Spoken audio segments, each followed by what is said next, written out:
Hey everyone, welcome to another episode of Fish Door County TV. This week we're up in northern Door County and we're fishing for smallmouth bass. And as you can see from behind me probably, we've got some cold front conditions today. It's rainy, it's kind of cool, cloudy, not what you would consider prime conditions for these smallmouths in shallow water. But what we're going to do today is show you one of our favorite techniques for coping with these conditions, and that's probably one of the most productive baits we've seen for smallmouths in quite some time, and that's the hair jig. We're going to show you exactly how to fish it, how to rig it, and what kind of equipment you need to help put a lot of big smallmouths in the boat this year. Stay tuned, we'll be right back with a great show.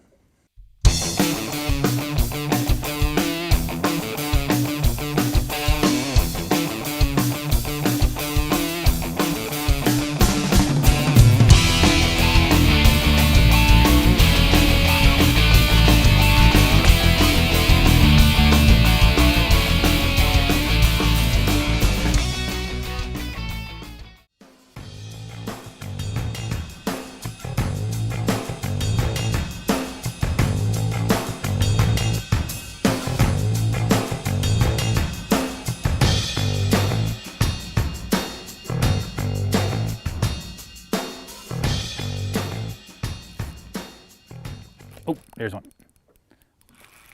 All right, guys, so we're talking about hair jigs today. And we got one on right here. And we're gonna get into pretty good detail here shortly on how to fish these things, and they're really unique. Let's get this guy in here first. Kind of wrapped himself up here.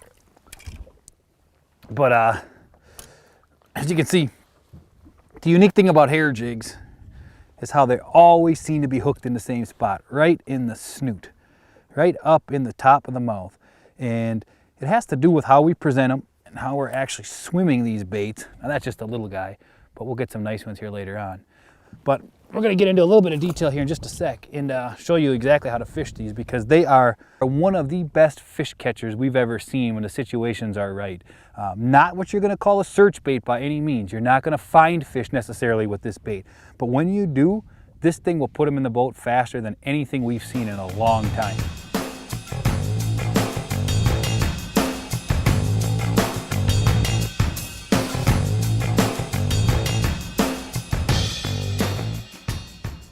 You know, we're dealing with real interesting conditions today. You know, we've had rain, cold, the sun has been out at times.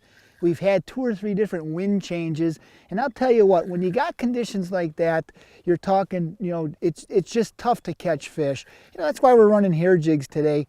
And, you know, hair jigs are really an ultra finesse bait. And boy, I think I got a really nice one on here. And again, like Mike said earlier, they're not a search bait by no means, but it's an ultra finesse bait. When you're fishing an area where you know there's fish and you can't get them to bite, you know, hair jigs are about the best bait you could put on to catch them.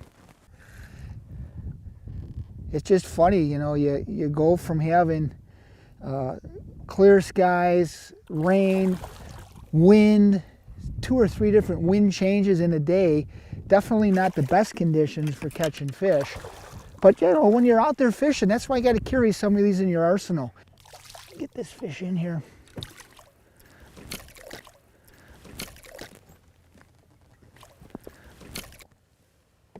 I'll tell you what, and look how that thing is hooked. This, you know, when they're on, or let's say that when they're not really biting aggressively, but you know when the hair jigs are working because they're always hooked right in the nose. And that's kind of how that fish was. And you know, definitely ultra finesse technique. Nice fish here, you know, really nice fish. I'm gonna put this fish back. We're gonna give you a little bit of idea on how we're running these baits and kind of, you know, some of the line, different, you know, diameters of line we're running. And when we're talking ultra finesse, you know, we're talking real light lines. You know, we're running Duracast for a backer, you know, 6-pound test. We're running 6-pound fluorocarbon leaders in light rod setups, and you know, that's what you really need to catch these fish. I'm gonna put this fish back.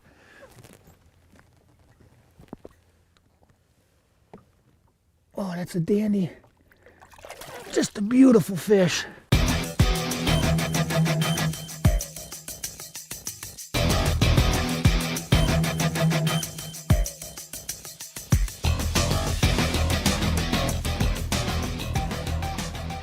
All right, so we got another one on here, guys, and this isn't a big fish, but it's just a real nice average size fish that you're going to catch on these hair jigs, especially this time of the year. And you know, we talked a little bit earlier, Tim did, about how the rods and the reels that we need to throw this stuff. And you know, the main reason is because this stuff is ultra finesse. And you know, a lot of people, they look at this setup and they get a little spooked by it. They just don't understand how this can produce fish. But the issue with it, or the key to it, is the ultra finesse style, the size, and everything else. Now, if you get this fish back here first, guys. The key to this setup is the weight. You know, and a lot of people, when you think of a hair jig, you think about guys maybe down south, throwing hair jigs on with football head jigs and dragging deep rock structure.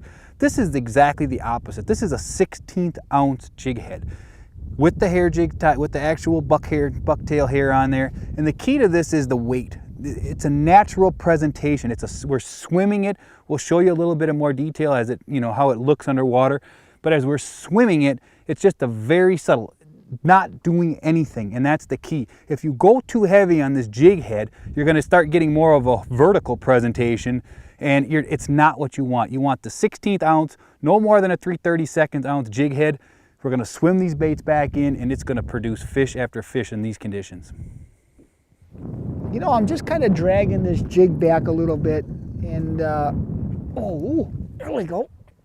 Wow, just like that.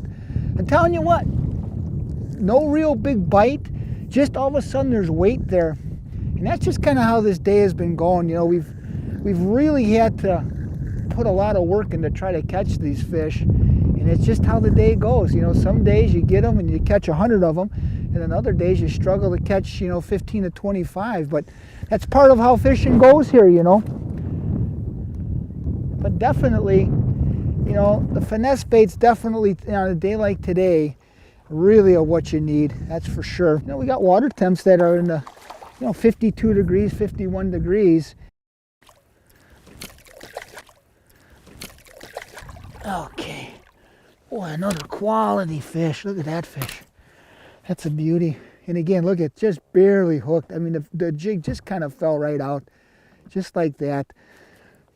A nice quality fish.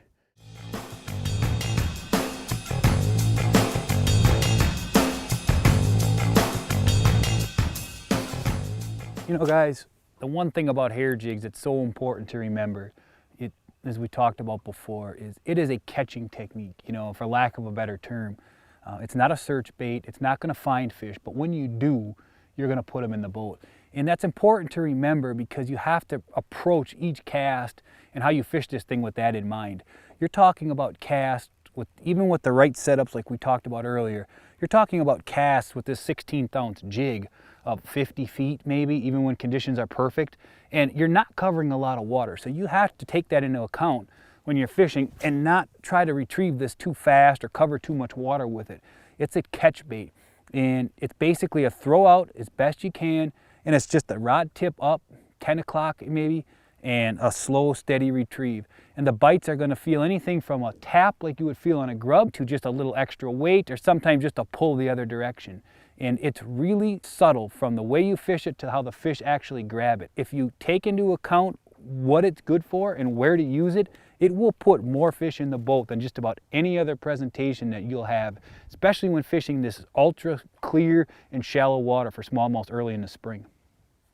Like Mike was saying, when you hear the word hair jig, people assume that, you take this particular bait, you put a piece of live bait on it, and you're, vertical jigging it or hopping it across the bottom. And really what we're doing is we're using this really as a swim jig, a swim bait.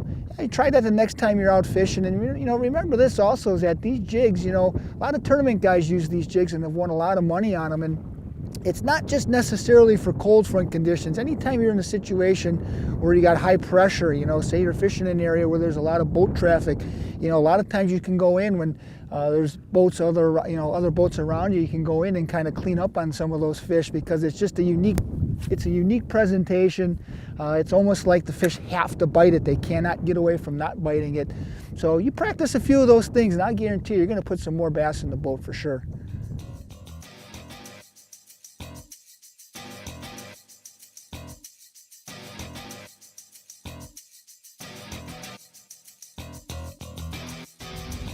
Mike, I see this fish coming. I think he's gonna bite. Oh! I'll tell you what, what a day that it's been. It's just been one of those crazy days where we've had 5 different wind changes, we've had sun, we've had rain. I said that before, but it's really been just crazy. And it's been a real tough day to get these fish kind of patterned. And you know, the only thing we can really kind of can say with any conviction is that, you know, we've been using these hair jigs, you know, just kind of finessing these fish. And that's really been the key today, I'll tell you what, to get these fish.